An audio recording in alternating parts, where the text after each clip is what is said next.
Não vou ficar salgando carne podre. Essa foi uma das várias frases fortes que Pedrinho BH, aquele torcedor ilustre que vive investindo dinheiro no Cruzeiro, afirmou nesse sábado. Crise total na Raposa, que não conseguirá acesso à Série A do Campeonato Brasileiro. No vídeo de hoje do canal do Nicola vamos repercutir essa história. Quero falar também sobre Patrick de Paula e a possibilidade dele virar reforço do Sevilha. Tem informações sobre a recuperação do programa de sócios torcedores do Flamengo. Bora contar também sobre o São Paulo. Júlio Casares anunciou um setor popular com valores bem interessantes para torcedores que vão ao Morumbi. Para completar, bora contar sobre a estreia de Caio Jorge no futebol italiano, mais especificamente na Juventus, a possibilidade de o Corinthians conseguir um feito que não alcança mais de 2 anos, ou há quase 2 anos, e o Barcelona de novo tropeçando agora no Campeonato Espanhol. Tudo isso a partir de agora, não sem antes me apresentar. Sou o Jorge Nicola, criei esse canal para mais de 1 milhão de inscritos para deixar vocês super bem informados sobre as coisas do futebol. Se ainda não se inscreveu no canal, você resolve apertando esse botãozinho vermelho de inscreva-se, ativa também a notificação para passar a ser avisado toda vez que a gente fizer vídeo novo ou que tiver programa do Nicola, beleza? Antes de começar o vídeo, o último pedido só para deixarem like, apertar esse botão de joinha, é super importante porque o YouTube recomenda os vídeos com muitos likes para mais pessoas e a gente consegue fazer com que o nosso conteúdo seja mais alcançado. Beleza? Bora começar falando justamente sobre o Barcelona, que nesse sábado perdeu mais uma vez, 2-0 para o Atlético de Madrid no Wanda Metropolitano. E aí a curiosidade é que o nome do jogo foi Luis Suárez, o atacante uruguaio dispensado por Ronald Koeman no fim da temporada passada. Suárez marcou um gol e deu uma assistência para o Lemar marcar o segundo gol da vitória por 2-0 em uma das comemorações, ou na comemoração do seu gol, o Luizito Suárez põe a mão ao telefone e muita gente na própria Espanha especulando que ele estaria ligando ou estaria fazendo referência à ligação que recebeu enquanto ainda era jogador do Barcelona. Ele foi comunicado sobre a sua saída do clube, sobre o fato de o Barcelona não ter mais interesse por ele pelo telefone, só para vocês entenderem o drama de toda essa situação. Barcelona, que já havia perdido no meio de semana por 3-0 para o Benfica em jogo da Liga dos Campeões. Campanha na Liga dos Campeões é horrorosa. 2 jogos, 2 derrotas, as duas por 3-0. O time é lanterna do grupo, com -6 de saldo, nenhum ponto marcado, obviamente. Já no Campeonato Espanhol, primeira derrota, mas o Barcelona já tinha outros 3 empates. Então a campanha de 3 vitórias, 3 empates, 1 derrota, 9ª colocação, apenas 12 pontos conquistados em 21 disputados, um dos piores inícios da história do Barcelona. E se o Ronald Koeman, o técnico holandês do Barcelona, não cair hoje, não sei quando mais ele vai cair. Trabalho péssimo, lastimável, horroroso. Azar do torcedor do Barcelona de ter tido o desprazer de contar com o Koeman como treinador. Bora continuar no futebol europeu para registrar a estreia do Caio Jorge como atleta da Juventus nesse sábado. A Juve venceu o Torino por 1-0 no Clássico de Turim, o gol foi marcado no finalzinho. O Locatelli marcou aos 41 do segundo tempo numa bonita jogada da Juventus. 6 anos e meio sem derrotas da Juventus pro Torino. Vocês imaginam um clássico como o Grêmio e Inter, como o Corinthians e Palmeiras, como o Flamengo e Fluminense, em que um time, um desses dois, não vence o outro há 6 anos e meio? É o que está acontecendo com o Torino. Com a vitória, a Juventus pulou para o 8º lugar, 11 pontos ganhos, depois de um péssimo início de campeonato italiano, deixando o Torino para trás. O Torino é o 10º colocado nesse momento. E o Caio Jorge estreou nos minutos finais, ele já entrou praticamente nos acréscimos, mas pelo menos teve a chance de participar de um jogo oficial e estreou logo com vitória contra o arquirrival da Juve. Quero falar agora sobre o Corinthians, que pode voltar nessa noite, em algumas horas, ao G4, algo que não acontece há quase 2 anos. A última vez que o Corinthians segurou entre os 4 primeiros do Campeonato Brasileiro foi em 16 de outubro de 2019. Na oportunidade havia empatado em 2-2 com o Goiás, 26ª rodada do Brasileirão de 2019. Para que o Corinthians termine no G4 nessa rodada, ele vai precisar vencer o Red Bull Bragantino em Bragança, jogo que começa às 7 da noite, e vai precisar torcer para que o Flamengo perca para o Atlético Paranaense, o jogo é no Rio de Janeiro. Chance bem pequena, mas de qualquer forma mostra que o Corinthians, enfim, voltou a estar mais próximo dos líderes do campeonato, algo absolutamente imaginável a partir das chegadas de Juliano, Renato Augusto, de William, Roger Guedes e companhia limitada. Você tem palpite para Barcelona, para Red Bull Bragantino e Corinthians? Não sei não se o Corinthians vence em Bragança, hein? Mas como o Red Bull Bragantino também tem aspirações em outras competições, no caso finalista da Sula, embora a final da Sula também esteja marcada para 20 de novembro. É hora também do Red Bull Bragantino reagir no Campeonato Brasileiro, um dos jogos mais legais dessa rodada. Bom, bora falar sobre o grande assunto desse sábado, a entrevista pesada que o Pedrinho BH, mais conhecido, ele é o Pedro Lourenço, né? Ele é o dono da rede de supermercados BH, mas ele é mais conhecido pelo torcedor do Cruzeiro como Pedrinho BH.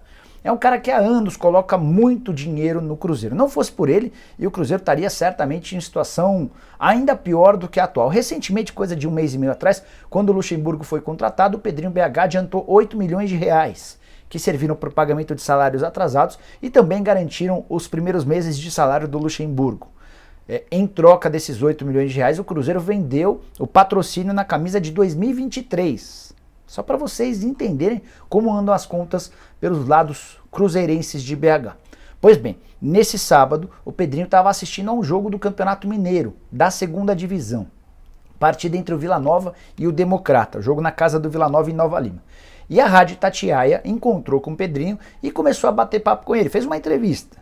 Ele começou contando que na segunda-feira vai ter um almoço com o Luxemburgo. Ele falou o seguinte, abre aspas, se não mudar muita coisa no Cruzeiro, não vai adiantar. Tem que mudar a diretoria de futebol que não entende nada de futebol, fecha aspas. Mas não parou por aí. Abre outra frase com a seguinte declaração. Incompetência total da gestão do Cruzeiro. Eles não ouvem a gente. Se não tomar providências, vai ficar o resto da vida na segundona. Tem que começar na segunda-feira a mudar, estruturar, limpar um monte de coisa errada. O Pedrinho BH chega a dizer nessa entrevista que tem um monte de gente que ganha salário e não faz absolutamente nada pelo Cruzeiro. Só para relembrar, o Pedrinho BH já havia cobrado em outros momentos a queda de treinador, de dirigentes. Ele, ao mesmo tempo em que coloca dinheiro, ele corneta mesmo. Mas poucas vezes ele pegou tão pesado como agora. Por exemplo, no momento em que ele fala do Rodrigo Pastana, que é o diretor executivo de futebol, a frase foi a seguinte: não deveria nem ter passado na porta da toca. Se não mudar, não tem meu apoio. E aí a frase mais forte, a frase que eu abri esse vídeo: não vou ficar salgando carne podre, fecha aspas. Tudo que o Cruzeiro hoje precisava era de um pouco de paz. Certamente essa paz não virá, especialmente depois dessa declaração. Sérgio Rodrigues, o presidente do Cruzeiro, vai ser pressionado a emitir qualquer resposta, e aí, se ele sair contra o Pedrinho BH, ele vai perder o único cara que coloca dinheiro no clube. Se ele ficar quieto, ele vai ser acusado de ser um presidente muito frágil. Enfim, situação delicadíssima de um Cruzeiro que não vai conseguir o acesso para a primeira divisão, que tem todos os problemas do mundo, acaba de ser condenado em mais 3 milhões e 100 mil reais numa ação do Robinho. Não gostaria de estar na pele do presidente do Cruzeiro. Para mim, é o trabalho mais difícil de um presidente entre todos os clubes de Série A. Quero mudar de assunto e falar agora sobre o Santos. O Wagner Frederico, meu parceiro dos tempos de Diário de São Paulo, contou na conta do Twitter dele, contou na conta, ficou esquisito, né? Mas contou na rede social do Twitter dele que o Léo, ex-lateral esquerdo do Peixe, recebeu um contato da atual diretoria. A ideia era entender se ele estaria disposto a ocupar um cargo no departamento de futebol. A ideia era que ele fizesse a ligação entre a Vila Belmiro, onde estão os dirigentes do Santos, e o CT Rei Pelé, onde o time treina. Faria o elo entre as partes, emprestaria experiência, tentaria ajudar na medida do possível.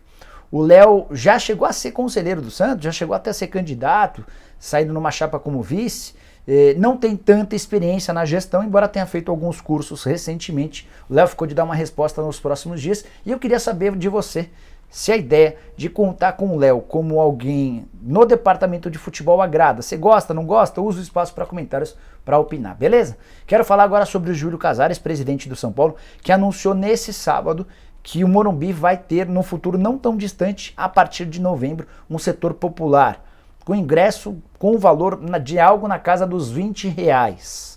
Antes de explicar sobre isso, só lembrar que o São Paulo divulgou recentemente os valores dos ingressos para a partida contra o Santos na quinta-feira. Cheguei a dizer nessa manhã que o jogo era na quarta, não é. 7 de setembro é quinta-feira. É a segunda vez que eu erro a data do São Paulo e Santos. Outro dia eu cheguei a falar que era 7 de setembro. 7 de setembro já foi. Enfim, 7 de outubro, quinta-feira, tá? Prometo não errar mais essa data. Pois bem, os ingressos vão partir de R$110. Valor extremamente salgado. E o torcedor do São Paulo ficou incomodado com isso. O Júlio e os dirigentes do São Paulo saíram para explicar, através da imprensa, que os custos dos ingressos vão baixando conforme a capacidade do estádio for aumentando. E aí tem uma justificativa para esse preço tão salgado. Quando o São Paulo joga no Morumbi com portões fechados, o custo para abrir o estádio é de R$70 mil. Quando o São Paulo joga com portões abertos, ou seja, com a presença do público, independentemente do número de torcedores, o custo já vai para R$400 mil. Porque você precisa abrir uma série de setores, você precisa contratar pessoas, você precisa ter uma infraestrutura muito maior. Então, com a reabertura dos portões, após permissão da CBF e das autoridades em São Paulo, o São Paulo passa a ter, toda vez que jogar no Morumbi, um custo de R$400 mil.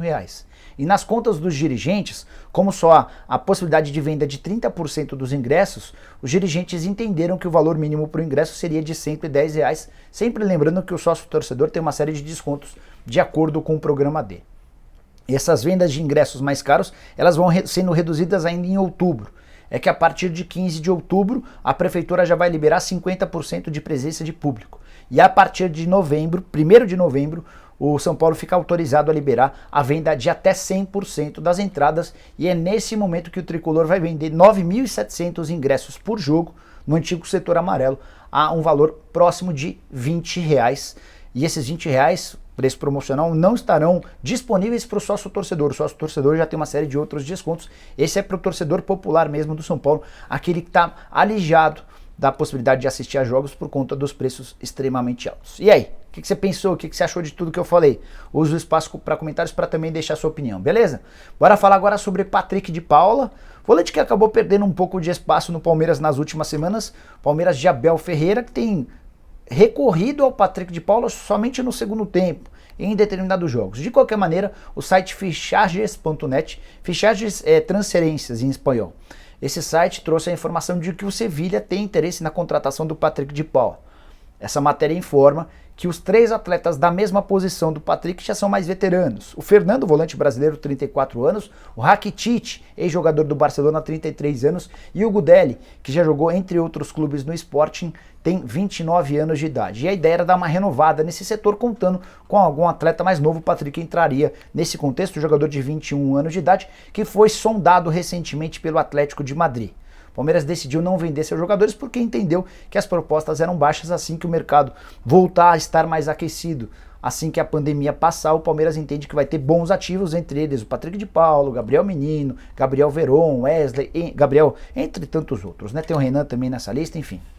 Pois bem, sobre a situação do Patrick de Paula, renovou recentemente o contrato até 2024, multa rescisória de 100 milhões de euros, isso não significa que o Palmeiras vá vender por 100 milhões de euros, mas é a garantia que o Palmeiras tem em relação à sede de clubes do exterior. E a parte mais importante, 100% dos direitos econômicos do Patrick pertencem ao Palmeiras, ou seja, o Verdão lucra tudo aquilo que conseguir na negociação, tudo fica para o Palmeiras. Bora fechar o vídeo falando sobre o sócio torcedor do Flamengo, que está em franca recuperação depois de momentos de muito aperto em razão da pandemia. Só para recapitular, em 2019, no auge da era JJ, com títulos do Campeonato Brasileiro, da Libertadores da América, aquela festa toda, o Flamengo chegou a bater 125 mil sócios torcedores adimplentes, ou seja, pagando em dia. 125 mil. Na virada do ano passado para esse ano, com toda a crise causada pela pandemia, recessão, desemprego, estádios fechados, com tudo isso, o programa de sócios torcedores do Flamengo chegou a bater 50 mil sócios adimplentes, de 125 mil para 50. Essa queda, obviamente, causou uma enorme perda de receita.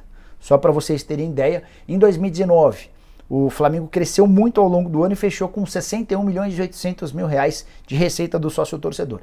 Em 2020, mesmo com a pandemia, o Flamengo começa o ano com muita gente, com 125 mil que eu contei. E isso garantiu ao Flamengo uma receita de 62 milhões de reais, embora a estimativa fosse de bater 96 milhões de reais. Veio 2021 e aí a queda foi vertiginosa.